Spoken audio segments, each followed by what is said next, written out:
The Atherton Historical Society's annual Donor Appreciation Luncheon was in full swing. The scent of expensive perfume, mingling with the slightly musty aroma of old money and even older books. From my seat near the back of the grand hall, I, Eleanor Vance, watched the new director, Mr. Sterling, glad-handing the society's wealthiest patrons. He was young, barely 35, impeccably dressed, and radiating an ambition that felt utterly out of place amidst the quiet dignity of the Atherton. He'd arrived 3 months ago, full of buzzwords about synergy, digital transformation, and, most ominously, fiscal responsibility.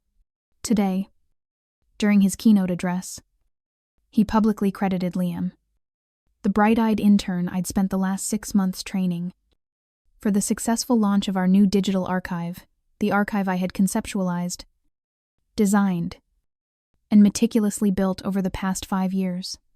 Sterling mentioned my 30 years of service as head archivist, almost as an afterthought before firing me less than an hour later, calling me yesterday's news. The arrogant fool.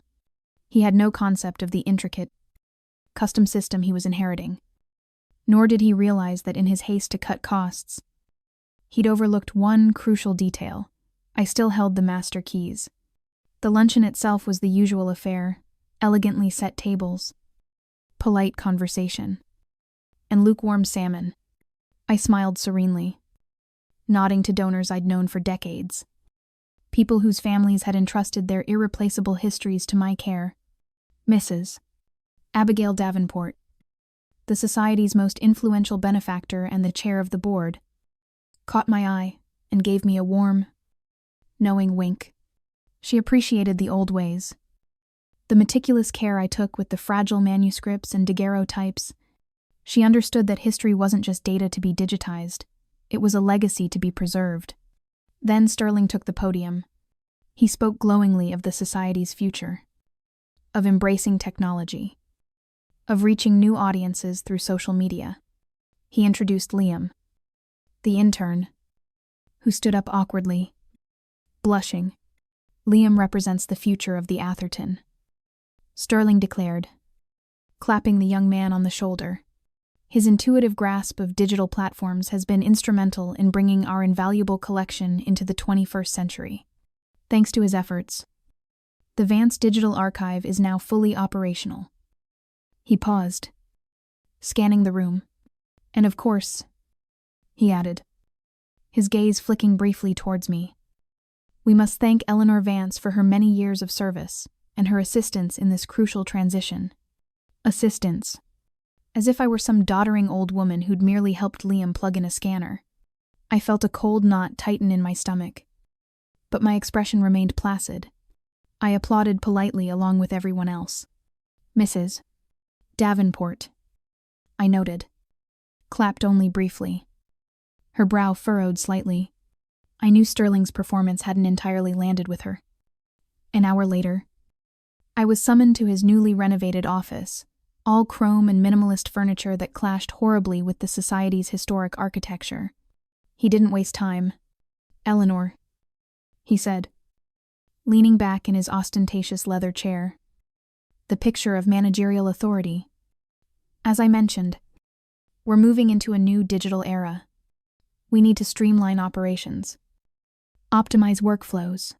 Frankly, your position as head archivist, as it currently exists, is redundant in our new structure. I sat perfectly still, my hands folded calmly in my lap. I had suspected this was coming ever since he hired Liam and started talking about legacy costs. Liam has proven himself more than capable of managing the digital assets, he continued, avoiding my eyes. His salary is considerably more efficient. Therefore, we're eliminating your position. Effective immediately. Today is your last day. He slid a thin folder across the desk.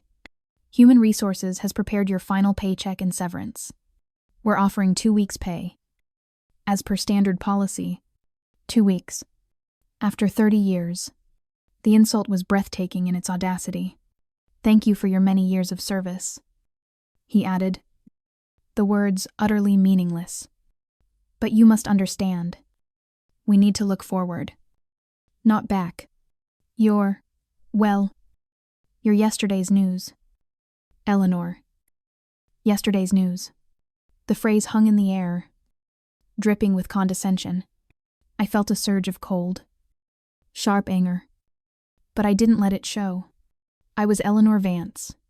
I had handled fragile documents worth millions, navigated complex donor egos, and preserved centuries of history. I would not give this arrogant upstart the satisfaction of seeing me break. "I understand. Mr. Sterling," I said, my voice crisp and professional. "Will there be a transition period needed for the archive? There are several administrative protocols Liam may not be fully familiar with." He waved a dismissive hand. "Not necessary. Liam assures me he has everything under control. You've trained him thoroughly, haven't you?" He gave me a tight smile, clearly enjoying his perceived victory. Villain mistake. #4, underestimation and #8 blind trust. "Of course," I replied smoothly. "More thoroughly than you know." "You fool." "Good," he said, standing up, signaling the end of the meeting and my career. "HR will assist you in gathering your personal belongings.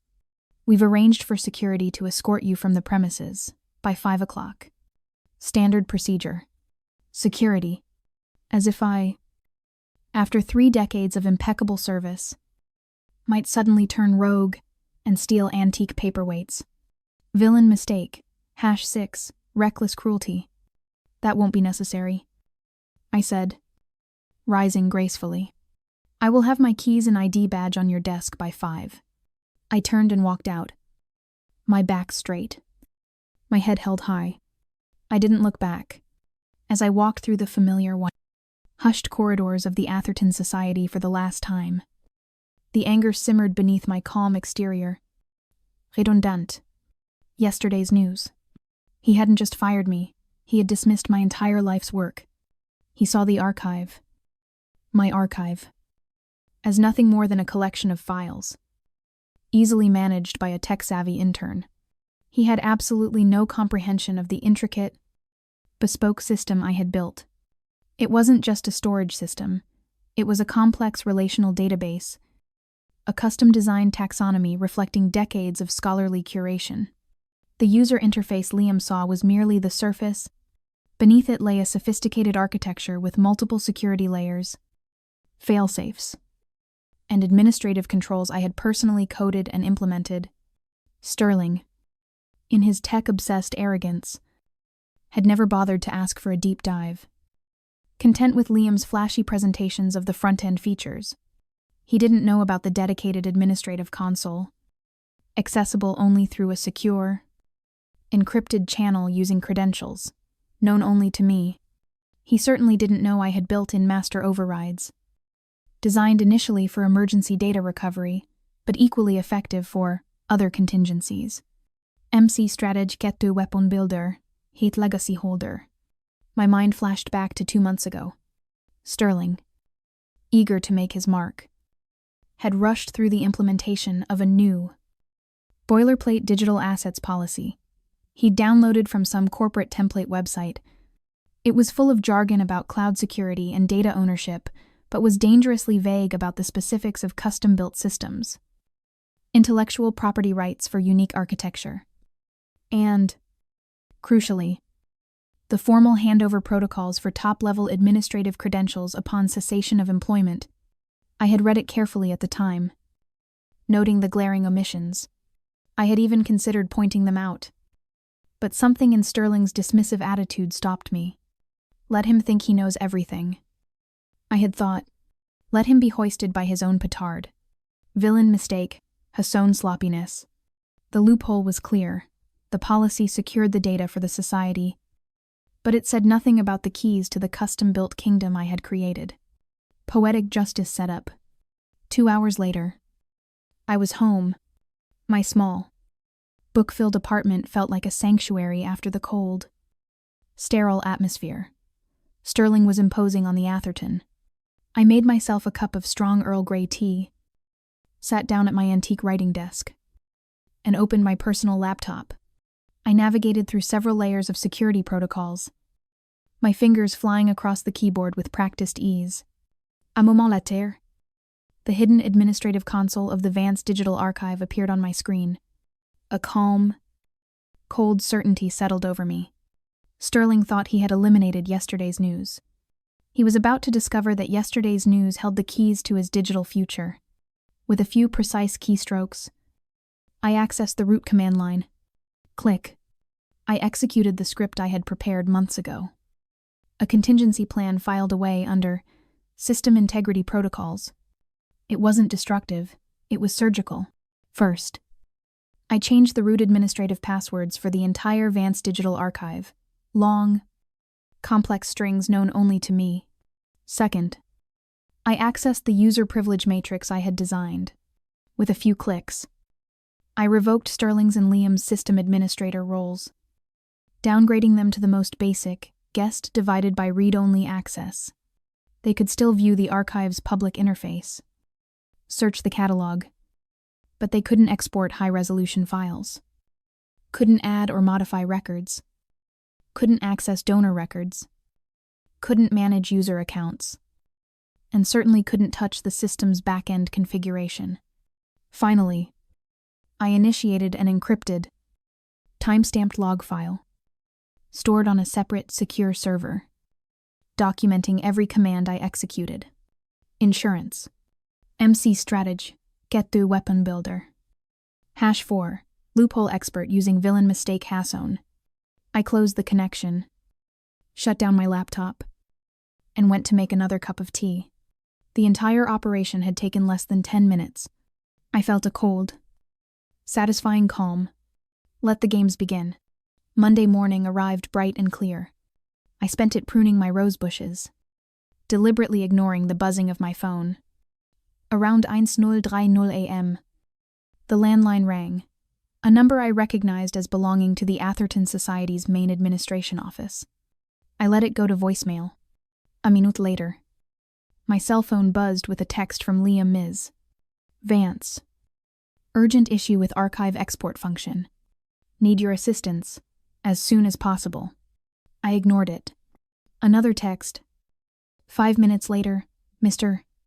Sterling needs the high-res scans for the Davenport Gala invitations now. System rejecting export command. Error code 403. Please advise. I took a sip of my tea. 403 forbidden. Quite accurate. The phone rang again. Sterling this time. I let it ring. His voicemail, left moments later, was tight with irritation. Eleanor, Liam is having some trouble with the archive. Apparently, the export function isn't working. Call me back immediately and tell him what simple step he's missing. Simple step. The fool. Villain mistake. #4. Underestimation. Around noon, I decided it was time to deploy the next phase of my plan. I called Dr. Tenid, Alistair Finch, the elderly, respected historian who served on the Atherton's board and had been a close friend for years. Alistair, I said, keeping my voice light. Just calling to check in. How are things at the society? Eleanor, my dear. Dreadful news about your departure. Sterling is a fool, Alistair huffed. Abigail Davenport is furious, though she's keeping it quiet for now. How are you holding up? I'm quite all right, Alistair, I replied. Actually, I was calling partly out of concern. I received some rather frantic messages this morning. It seems Mr. Bellarento, Sterling and his protege are having difficulties exporting the images needed for the Davenport Gala invitations from the digital archive. Apparently, they've encountered some permission errors. There was a sharp intake of breath on the other end. Permission errors. But Abigail needs those scans by Wednesday at the latest. The printers are on standby. What kind of errors? I can only speculate, I said carefully. As you know, it's a rather complex system with tiered administrative controls. Perhaps Mr. Sterling inadvertently changed some settings he shouldn't have during his restructuring. I let the implication hang. I do hope it doesn't delay Mrs. Davenport's invitations. She cares so deeply about the gala. MC Stratege. Harum Alliance Builder. Good heavens. Alistair muttered. Sterling assured the board last week that the digital transition was seamless. I need to make some calls. Thank you for the heads up. Eleanor. And don't worry. We'll sort this. I hung up. Satisfied. The seeds of doubt were sown. By mid-afternoon, the calls and texts from Sterling had escalated. His tone shifted from irritation to barely concealed panic. Voicemail, Eleanor. What did you do to the system? This is bordering on sabotage. You are legally obligated to cooperate. Call me now, villain reaction menu, Hasson tantrum. Email subject immediate action required. Archive access. Body Ms. Vance. Pursuant to Atherton Society Digital Assets Policy Section 4. B. All system access protocols remain the property of the Society. Your failure to provide necessary administrative credentials constitutes a violation of this policy, and your termination agreement. Legal action will be pursued if full access is not restored within 24 hours. Villain reaction menu, #3, empty threat, using villain mistake Hasson. He was bluffing, and he was citing the very policy that was his undoing. It was time for my response. I forwarded his threatening email to my personal lawyer, then crafted a cool, precise reply, CCing my lawyer for good measure. Dear Mr. Sterling, I wrote, thank you for your email. As per the terms of my employment termination effective last Friday, I no longer possess administrative access to, nor hold any responsibilities regarding the Atherton Society's internal systems, including the Vance Digital Archive. Any technical difficulties you are experiencing should be directed to the Society's IT department or the system's external vendor. If applicable, regarding the Digital Assets Policy Section 4. B. You cited. I must respectfully disagree with your interpretation. A review of said policy indicates it pertains to data ownership and standard software licenses. It makes no explicit provision for the mandatory handover of root administrative credentials for custom-built, proprietary system architectures, particularly post-employment, and where intellectual property considerations, established prior to the policy's implementation, may apply. Furthermore, my termination agreement contains no clauses regarding ongoing technical support or credential transfer. Given the potential for legal misunderstanding, I strongly suggest you consult with the Atherton Society's legal counsel for a thorough interpretation of the relevant policies and agreements before making further accusations. I consider this matter, as it pertains to my former employment, closed. Sincerely, Eleanor Vance. Poetic Justice Setup. MC Stratege. Nage. I hit send, imagining Sterling's face as he read it. The carefully worded references to custom-built, proprietary system architectures and intellectual property considerations were designed to plant a seed of terror in his corporate heart. An hour later, my phone rang. It was an unfamiliar number, but the area code was for Philadelphia's most prestigious law firm, the one the Atherton Society retained. Sterling had clearly made the call. I let it go to voicemail, a serene smile playing on my lips. Let him explain to them how he'd fired the only person who understood the system before getting the keys, and how his own poorly vetted policy might have just cost the Society control of its most valuable digital asset. The second act had begun. The next few days were a masterclass in corporate panic theater. Viewed from the serene distance of my rose garden, the Atherton Society's lawyers exchanged increasingly tense emails with my own attorney. They postured. They threatened. They cited irrelevant case law. My lawyer simply kept referring them back to the specific loopholes in Sterling's own hastily implemented digital assets policy and the undeniable fact that no contract mandated my post-employment cooperation or credential handover. They had no legal ground. And they knew it. Poetic Justice Setup. Meanwhile, The deadline for the Davenport Gala invitations loomed. Wednesday. Dr. Finch kept me discreetly informed. Sterling, apparently, was telling the board and Mrs. Davenport increasingly elaborate lies. First, it was a minor server glitch. Then, it was a complex software incompatibility. Finally, cornered, he pivoted to blaming me directly, claiming I had installed unauthorized legacy protocols that were causing the lockout and refusing to provide the necessary decryption keys out of spite. Villain menu, cancelletto 2, desperate lie. He was painting himself as the victim of a disgruntled former employee's sabotage. The arrogance was almost impressive. Mrs. Davenport, however, was not easily fooled. Alistair told me she had been pointedly asking Sterling why. If Liam was so capable, he couldn't resolve a simple glitch. Sterling's evasive answers only deepened her suspicions. On Thursday, precisely 1 week before the gala, Mrs. Davenport called me directly. Eleanor. Her voice was crisp, betraying none of the panic Sterling was likely feeling. Alistair tells me you might have some insight into the technical difficulties, Mr. Sterling is experiencing with the archive. Difficulties which are now jeopardizing my gala invitations. Abigail, I replied, matching her calm tone. I can only confirm that upon my departure last Friday, the Vance Digital Archive was fully functional. I also understand, Mr. Sterling implemented a new digital assets policy shortly before my termination, though I was not consulted on its technical implications. As I no longer work for the Society, I wouldn't have any knowledge of subsequent system changes or user errors.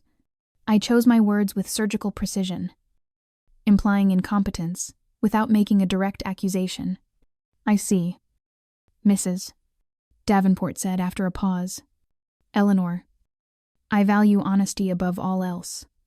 And frankly, Mr. Sterling's explanations have been less than satisfactory. Would you be willing to meet with me privately tomorrow morning? My home. Of course. Abigail, I replied. MC Strategy #9 Ally Turner initiated. Friday morning. I sat in Mrs. Davenport's elegant drawing room, sipping tea from a delicate porcelain cup. I calmly, factually laid out the timeline, my 30 years of service. The 5 years spent building the archive, Sterling's arrival, his dismissive attitude, the rushed policy implementation, Liam's superficial training, the insulting dismissal immediately after the luncheon, and finally, Sterling's panicked, accusatory emails after he had evidently locked himself out. I provided copies of my termination letter, Sterling's flawed policy with the loopholes highlighted, and my email exchanges with him CCing my lawyer. I explained the system's custom architecture and the necessity of root administrative credentials, which Sterling had never requested nor seemed to understand. So, he fired the architect of the system, without securing the master keys, based on a faulty policy he implemented, and is now blaming you for his inability to access critical files needed for the Society's most important fundraising event, Mrs. Padacasa. Davenport summarized, her voice dangerously quiet. That appears to be the situation. Yes, I confirmed. She placed her teacup down with a decisive click. This requires an immediate emergency board meeting. Today. Eleanor, would you be willing to attend and perhaps bring Mr. Liam? I no longer work for the Society. Abigail, I reminded her gently, but if the board requires technical clarification regarding the archive's original design, I would consider attending as an independent consultant, provided my attorney is present. Excellent, she said, already reaching for her phone. Consider yourself retained. The emergency board meeting convened at 3:00 p.m. in the Atherton's imposing oak-paneled boardroom. Sterling was already there, flanked by the Society's shaken legal counsel. He looked pale, but attempted an air of confident control. The board members, including Dr. Revenant.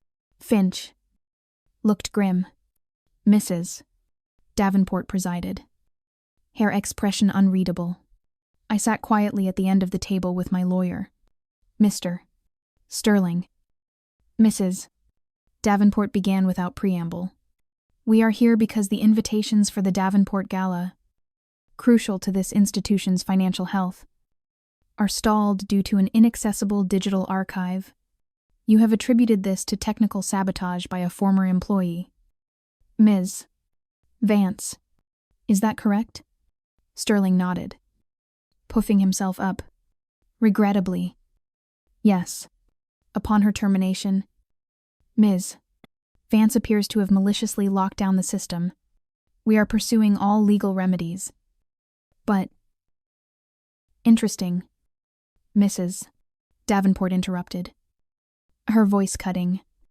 Because Emst.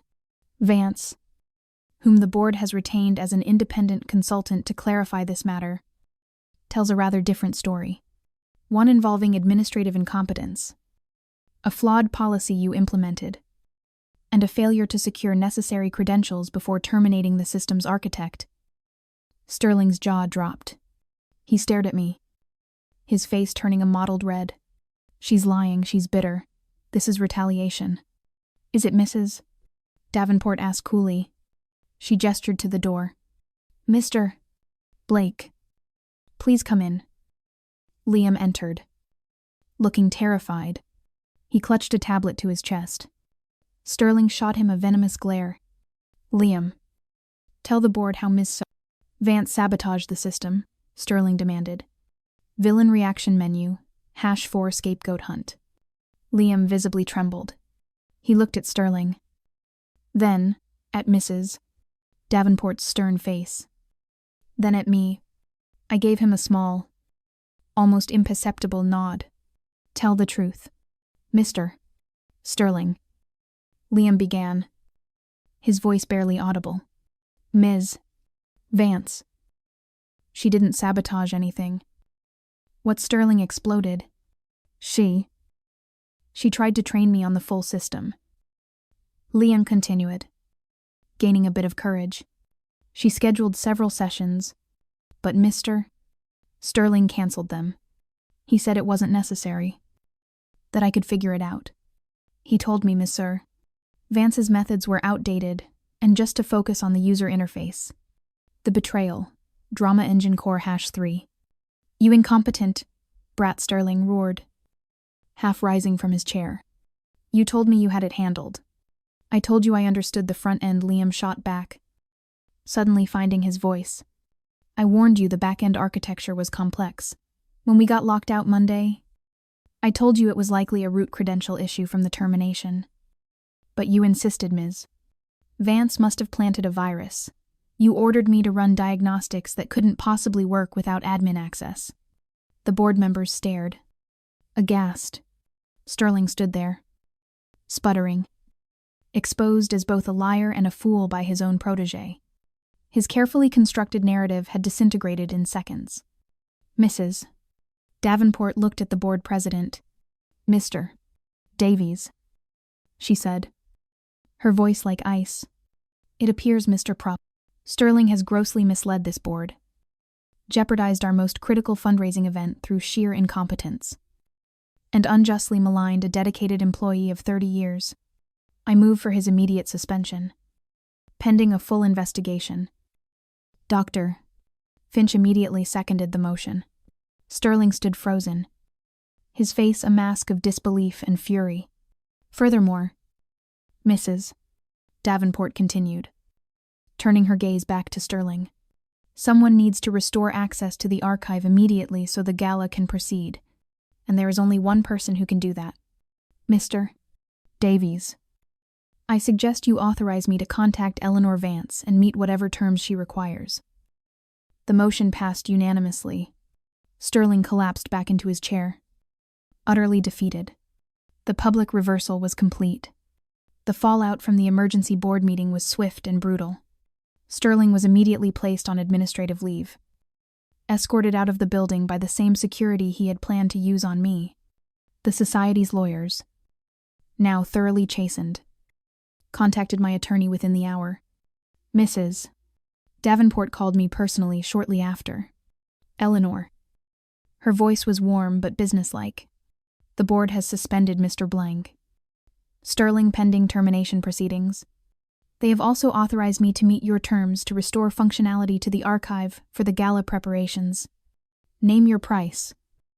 I didn't hesitate. I had anticipated this call. Abigail. I replied, my voice calm and firm, relaying the terms my lawyer and I had already outlined. First, a short-term, independent consulting contract is required, effective immediately, solely for the purpose of restoring essential functions for the gala. The fee will be $20,000, payable directly by you or the Davenport Foundation, not the Society. To ensure promptness, I knew the Society's internal finances were likely strained under Sterling's mismanagement. I wanted guaranteed payment. MC Strategy, Ed Investigator. Done. She agreed instantly. Second, I continued, I require a formal, written apology from the Atherton Society Board of Directors, acknowledging their oversight in Mr. Day, Sterling's actions and expressing regret for the circumstances of my departure. This apology is to be delivered to me personally before I commence any work. Understandable. It will be drafted today. Third, confirmation of Mr. Fasting, Sterling's permanent termination from the Atherton Society. Consider it a formality at this point, Mrs. Davenport assured me. And finally, I stated, delivering the crucial point, a formal board resolution, reviewed and approved by my attorney, acknowledging that while the data within the Vance Digital Archive belongs to the Atherton Society, the intellectual property rights pertaining to the unique system architecture, custom database design, and proprietary administrative protocols remain with me. Its creator, the Society, will retain a license to use the system, but the underlying design is mine. This was the leverage, the foundation for my future. Built upon the loophole in Sterling's own policy, poetic justice divided by final inversion setup, drama engine core #2. There was a pause. That is, unconventional. Eleanor. Mrs.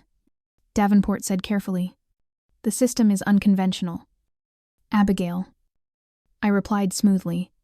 It was custom built over 5 years, largely on my own time, integrating functionalities far beyond any off-the-shelf software. Mr.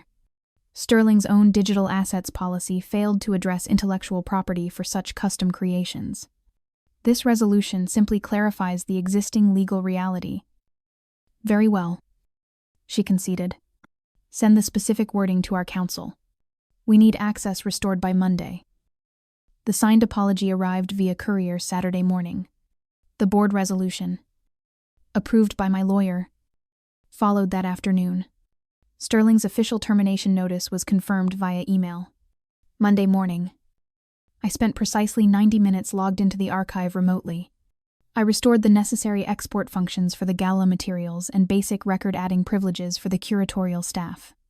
I did not restore full administrative control, nor did I provide the new root passwords. My contract was only for essential gala functions. Full system restoration would require a separate, much more comprehensive negotiation. The gala happened, albeit with a slightly frantic energy behind the scenes. It was a success, largely thanks to Mrs. Davenport's social standing. Sterling, I heard, was nowhere to be seen. He tried calling me once over the weekend, his voice on the voicemail shifting unpleasantly from bluster to a desperate, wheedling tone. Eleanor. Becky. Please. We can fix this. I can get you your job back. Just tell them it was a misunderstanding. I deleted the message without listening to the end. Villain reaction menu #7 pitiful groveling. 2 weeks after the gala, Mrs. Davenport invited me to lunch at her private club. Eleanor, she said, once the cucumber sandwiches had been served. The Atherton board is adrift. They realize they have a state-of-the-art archive system they don't truly control or understand. Sterling left behind quite a mess. I imagine he did. I replied noncommittally. They want to hire you back. Of course, she continued. Offer you your old job. Substantial raise. Apologies galore. I smiled faintly. That ship has sailed. Abigail. I thought as much, she said, returning my smile. Which brings me to my real proposal. As you know, my late husband and I amassed a considerable private collection of historical documents and art. It's currently disorganized, housed in various locations. I want to create a permanent, unified, digitized archive, the Davenport Digital Humanities Archive, state-of-the-art, properly funded, and I want you to design it, build it, and run it. She named a salary figure that was nearly double what I had earned at Atherton, plus a generous budget for staffing and technology. You would have complete autonomy. Build the system your way, from the ground up, with the recognition and resources you deserve. And, she added, her eyes twinkling, your intellectual property rights would be explicitly stipulated from the outset. Final inversion, Eleanor Thrives, Drama Engine Core, #4. I didn't need time to think. Abigail. I said, I accept. Vance Archival Solutions was incorporated the following month. My first hire was Dr. Alistair Finch, who gleefully took early retirement from his university post to join me as senior historian. My second hire was Margaret, a brilliant archivist in her late 50s, whom Sterling had sidelined at Atherton in favor of younger staff. We set up shop in a bright, modern office suite funded by the Davenport Foundation. The Atherton Society, meanwhile, floundered, without Sterling's or anyone's leadership, and lacking the master keys or deep understanding of my archive system. They struggled. Updates became impossible. Integrating new acquisitions stalled. Their attempts to hire outside consultants failed. No one could easily decipher my custom architecture without extensive and expensive reverse engineering. Their grant funding applications started getting rejected due to concerns about the archive's long-term stability. They were stuck with a brilliant engine they couldn't drive. Final inversion, Atherton falters.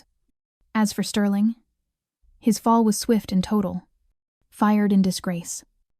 His reputation in Philadelphia's tight-knit cultural and non-profit sector was ruined. Mrs. Davenport's influence ensured he wouldn't find a comparable position anywhere on the East Coast. The last I heard, through office gossip, was that his wife had left him, and he had moved back in with his parents in Ohio, trying to launch some dubious Web3 consulting venture from his childhood bedroom. Yesterday's news. Indeed. Final inversion. Sterling falls. 6 months into my new role, I stood beside Mrs. Davenport at a press conference announcing the launch of the Davenport Digital Humanities Archive project. My picture was in the Philadelphia Inquirer the next day, not as a departing employee, but as the director of a major new cultural initiative. My phone buzzed constantly, not with demands, but with requests for collaboration, invitations to speak at conferences, and notes from young archivists inspired by my story. Looking out from my new office window, overseeing the team I had built, working on a system designed with integrity and foresight, I felt a deep sense of peace. They had tried to discard me, to label me obsolete. They thought experience was a liability. But experience, resilience, and a thorough understanding of where the bodies and the back doors are buried, that's not yesterday's news. That's enduring value. Sterling, in his arrogant stupidity, had handed me the keys not just to the archive, but to my own, much brighter future. Have you ever faced ageism or disrespect in the workplace? Have you ever had your experience undervalued? Share your story in the comments below. Sometimes the greatest successes come after the deepest setbacks. If this story resonated with you, please give it a like. Share it with others. and subscribe for more stories of resilience and vindication.